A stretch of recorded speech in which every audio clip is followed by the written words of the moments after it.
ज्यों ही मछुआरे ने गागर का ढक्कन खोला, दैत्य बाहर निकल आया और उसने ठोकर मारकर गागर को नदी में डुबो दिया। मछुआरा यह देखकर घबरा गया और बोला, हे दैत्य, क्या तुम अपने वचन पर स्थिर नहीं रहना चाहते? मछुआरे के भयभीत होने पर दैत्य हंसकर बोला, तू डर मत, मैं अपने वचन पर दृढ़ हूँ। अब तू अपना जाल उठा और मेरे पीछे पीछे चला। वे दोनों चलते चलते एक नगर के अंदर से निकलकर एक पहाड़ की चोटी पर चढ़ गए। फिर वहाँ से उतरकर एक गुप्त महल में गए। उस महल में एक तालाब दिखाई दिया जिसके चारों ओर 4 टीले थे। तालाब के पास पहुंचकर मछुआरे से दैत्य ने कहा, तू इस तालाब में जाल डाल और मछलियां पकड़। मछुआरा खुश हो गया क्योंकि तालाब में बहुत सारी मछलियां थीं। उसने तालाब में जाल डालकर खींचा तो उसमें 4 मछलियां आई जो 4 रंग की थीं, सफेद, लाल, पीली और काली। दैत्य ने कहा, तुम इन मछलियों को लेकर यहाँ के राजा के पास जाओ, वह तुझे इतना धन देगा जो तूने देखा भी ना होगा। किंतु एक बात का ध्यान रखना, तालाब में एक दिन में एक ही बार जाल डालना। यह कहकर दैत्य ने जमीन में जोर से ठोकर मारी। जमीन फट गई और दैत्य उसमें समा गया। मछुआरा उन 4 मछलियों को बादशाह के महल में ले गया। बादशाह उन मछलियों को देखकर अत्यंत प्रसन्न हुआ। उसने अपने मंत्री से कहा कि ये मछलियां बावर्चिन के पास ले जाओ। मंत्री मछलियां बावर्चिन के पास ले गया। बादशाह ने मछुआरे को 400 मोहर इनाम में दे डाली। बावर्चिन ने मछलियों के टुकड़े करके तेल में भुनने के लिए डाला। तभी उसने जो कुछ देखा उससे उसकी आंखें फटी की फटी रह गई। उसने देखा कि रसोई घर की दीवार फट गई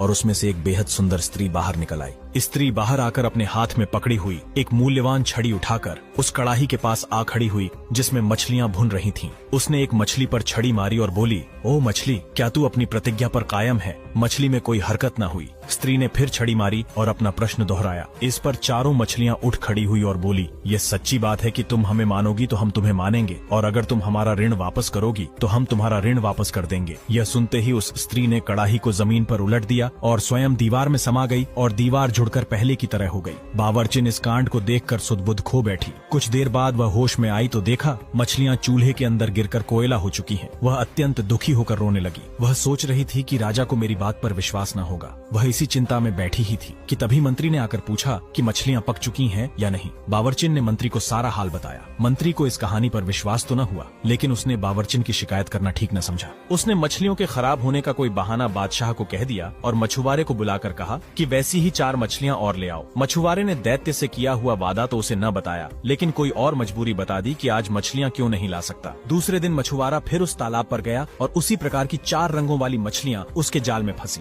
मछलियां लेकर वह मंत्री के पास पहुंचा। मंत्री ने उसे कुछ इनाम दिया और बावर्चिन के पास मछलियां लाकर कहा कि इन्हें मेरे सामने पकाओ। बावर्चिन ने पहले दिन की तरह मछलियां काटकर तेल में डाली और जब उसने उन्हें कड़ाही में डाला तो दीवार फट गई और वही स्त्री हाथ में छड़ी लेकर दीवार के अंदर से निकली और छड़ी से एक मछली को छूकर पहले दिन वाली बात पूछी। उन 4 मछलियों ने जुड़कर सिर उठाकर वही उत्तर दिया। स्त्री ने फिर कड़ाही उलट दी और स्वयं दीवार में समा गई और दीवार फिर जुड़कर पहले